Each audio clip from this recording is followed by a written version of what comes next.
김영훈의 질병백과를 시작하겠습니다. 오늘의 주제는 틱장애에서 뇌파를 찍는 이유입니다.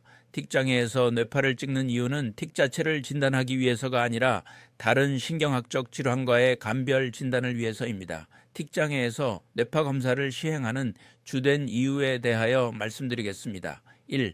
뇌전증과의 감별입니다. 뇌전증발, 작은 반복적인 움직임이나 소리를 동반할 수 있어 틱과 유사하게 보일 수 있습니다. 특히 복합운동틱이나 음성틱이 갑작스럽고 반복적으로 나타날 경우 부분 발작으로 오인될 수 있어 뇌전증 감별이 필요합니다. 띄우 비정형적인 증상일 때입니다. 틱 증상, 이 일반적인 양상, 눈 깜빡임, 얼굴 찡그림 등과 다르거나 의식소실, 강직, 이상행동 등을 동반한다면 뇌전증 또는 다른 신경학적 질환 여부를 확인하기 위해 뇌파 촬영이 필요합니다. 3. 틱의 발병 시기가 너무 이른 경우, 이르디에 1-2세 이전입니다. 전형적인 틱은 보통 5-7세경에 시작되므로 매우 어린 연령에 시작된 이상운동은 다른 질환 가능성이 있어 정밀 평가가 필요합니다. 4. 틱 증상이 빠르게 악화되거나 진행 속도가 이상할 때입니다. 틱은 일반적으로 증상이 서서히 나타나고 완화되는 경과를 보이는데 갑작스럽고 빠르게 심해지는 경우 기질적 뇌질환 여부를 확인합니다. 틱장애와 뇌파의 관계에 대하여 말씀드리겠습니다. 틱장애, 뚜레증 혹은 포함은 뇌의 신경회로 이상과 관련이 깊으며 뇌파 검사에서 다양한 이상 소견이 보고되고 있습니다.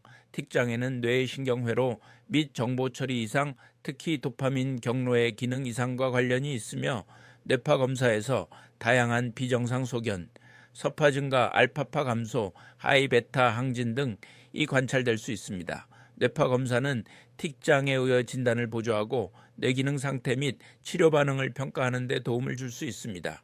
1. 뇌파에서 보이는 특징입니다. 틱장애 환자의 뇌파에서는 비정상적인 소견이 12.5%에서 37%의 빈도로 관찰된다는 보고가 있습니다. 특히 한국의 한 연구에서는 조사 대상 25명 중 13명, 52%에서 비특이적 비정상 뇌파가 발견되었습니다.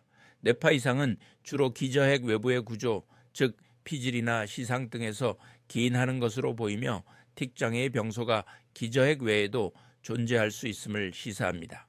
정량환 뇌파 연구에서는 틱장애 환자에게서 서파, 느린 뇌파의 증가, 알파파의 감소, 그리고 전두부 중심의 세타파 증가 등이 보고된 바 있습니다.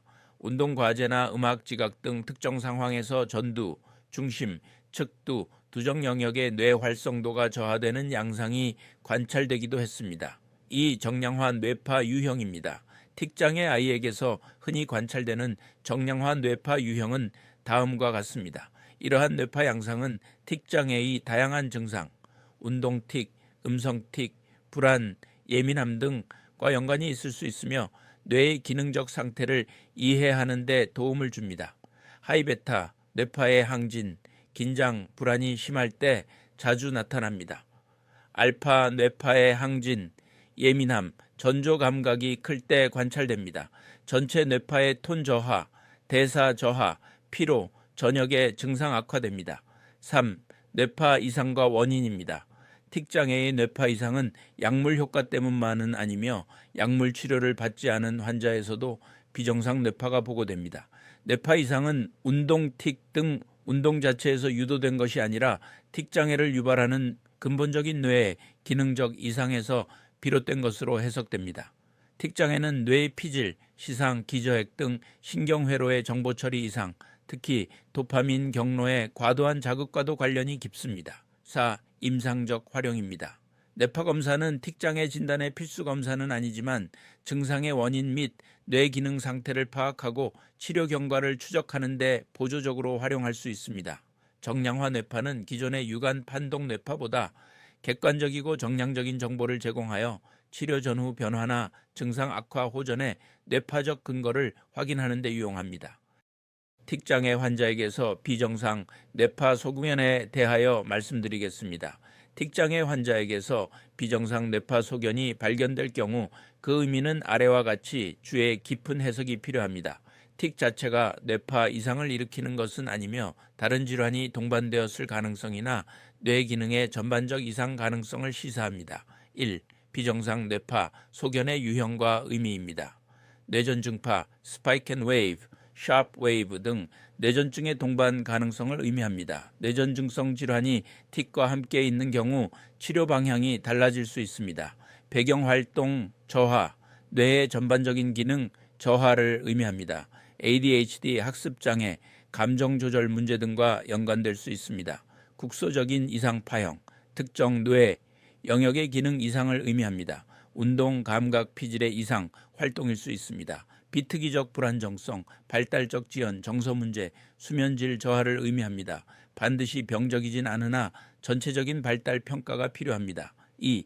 틱장애와 비정상 뇌파의 상관관계입니다. 대부분의 틱장애 아이는 정상 뇌파를 보이며 비정상 뇌파가 틱의 직접 원인을 설명하지는 못합니다. 하지만 뇌파 이상이 발견된 경우 다음 가능성을 고려합니다. 뇌전증이 틱 증상처럼 보이는 경우, 틱 뇌전증 감별, 틱 외에 발달장애, 언어지연, 행동문제 등이 함께 있는 경우 약물치료 전, 경련, 유발 가능성 확인이 필요한 경우 임상에서의 활용입니다. 틱장애 진단 자체에는 뇌파가 필요하지 않지만 다음과 같은 상황에서는 뇌파 결과가 의미를 가집니다. 틱장애에서 비정상 뇌파 소견은 틱의 직접적인 원인이 아니라 다른 신경학적 또는 발달적 문제의 가능성을 시사하며 전체적인 임상 맥락 속에서 해석해야 합니다. 따라서 틱이 있는 아이에서 뇌파 이상이 나왔다면 반드시 소아신경과 전문의의 평가와 함께 종합적인 진단이 필요합니다. 증상이 비정형적이거나 의식 소실이 동반될 때 틱 외에 인지행동 이상이 동반되는 경우 약물 특히 중추신경 자극제 사용 전 경련 유발 위험을 평가할 때 부모가 뇌전증 병력이 있는 경우 소아신경과 전문의 김영훈 교수였습니다.